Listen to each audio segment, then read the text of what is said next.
কারণটা এই যে বাংলাদেশে আসছে না।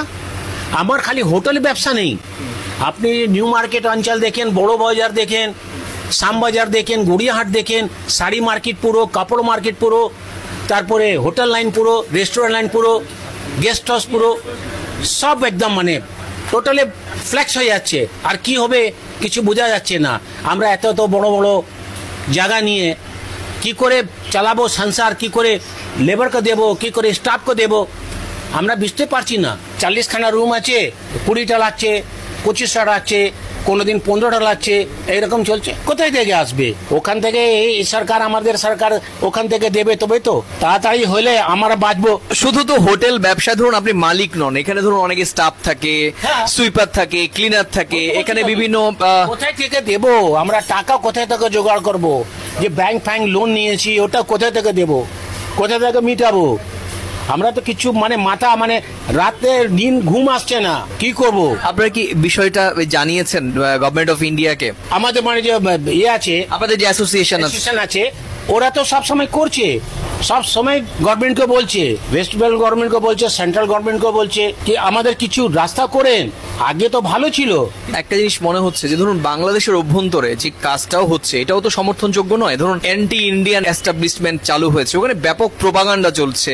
আবার একটা শ্রেণীর লোকেরা বলছেন আমাদের ভারতে যেতে হবে না, আমরা অন্য জায়গায় যাব। এই যে প্রোপাগান্ডাও তো চলছে। কিন্তু আমি একটা কথা বলছি আপনাকে, ওখানে যে গেস্টরা আসছে, যে বর্ডাররা আসছে, ওদেরকে আমরা জিজ্ঞেস করি ওখানে কি হচ্ছে, বলে যে এখানে হচ্ছে, ওখানে বেশি হচ্ছে না, কিন্তু মিডিয়া হাইলাইট অনেক করছে। কম হচ্ছে কিন্তু এখানে যখন 25% হচ্ছে, তো এখানে 100%। মানে মিডিয়া যে দায়িত্বশীল ভূমিকা সেটা কোথাও গিয়ে প্রশ্নবিদ্ধ হচ্ছে। ওই জন্য বিজনেসটা আমাদের, মিডিয়া চায় তো মানে বিজনেসটা ঠিক হবে, মিডিয়া চায় তো বিজনেসটা শেষ হয়ে যাবে। বিজনেস তো বটেই, তার আগে মনের মানসিকতা, মানে ধরুন আপনার এক দেশের প্রতি অন্য দেশের যে শ্রদ্ধা। আমাদের একটা বাংলাদেশ থেকে ভালো রিলেশন আছে।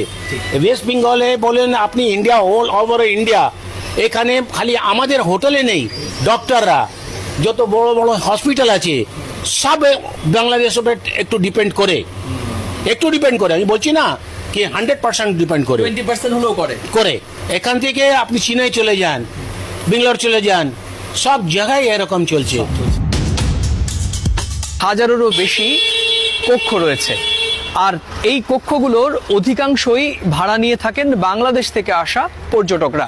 ভিসা সংক্রান্ত জটিলতার কারণে বলা ভালো, শুধুমাত্র মেডিকেল ভিসা ছাড়া পর্যটক ভিসা বন্ধ হওয়ার ফলে এ ধরনের আবাসিক হোটেলগুলো কিন্তু প্রায় বন্ধ হওয়ার মুখে। সব মিলিয়ে আছি আর কি, বাট বিজনেসের ক্ষেত্রে কিন্তু অসুবিধা তো হচ্ছেই, যে কেননা আমরা তো বেশি রিলেটেড হচ্ছে বাংলাদেশের ওপরে বা বাংলাদেশের টুরিস্টের ওপরে, সব এই জায়গাটাই আমাদের রিলেটেড। সেই জন্যই ওই দিক থেকে বলতে পারো যে কিছুটা বিজনেসের প্রবলেম হচ্ছে, এবং সবই তো রিলেটেড। এগুলোর মধ্যে রয়েছে ভালো থাকা এবং সুস্থ থাকাটা। হ্যাঁ, সেটাই ঠিক আছে।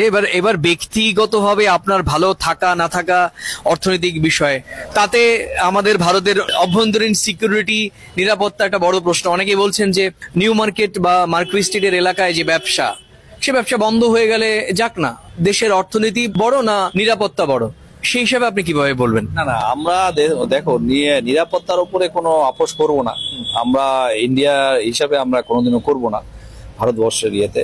বাট একটা জিনিস হচ্ছে যে দেখো, নিরাপত্তা তো আছেই এবং ভারত সরকার দিচ্ছে, বাট তার জন্য যে সবকিছু বন্ধ হয়ে যাবে সেটা তো না। বিশেষ করে আমাদের ওয়েস্ট বেঙ্গল বেশি এফেক্টেড, কেননা এখানে পর্যটন বেশি আসে বাংলাদেশ থেকে, বিশেষ করে নিউ মার্কেট, পার্ক স্ট্রিট, আমাদের মার্কো স্ট্রিট এরিয়ে, তারপরে এদিক থেকে চলে যাবে দার্জিলিং, সিকিম, আসামের বেল্ট, ত্রিপুরার বেল্ট, এই জায়গাগুলো কিন্তু এফেক্টেড, কেননা এই জায়গাগুলোতে বাংলাদেশি পর্যটকরা বেশি ট্রাভেল করে।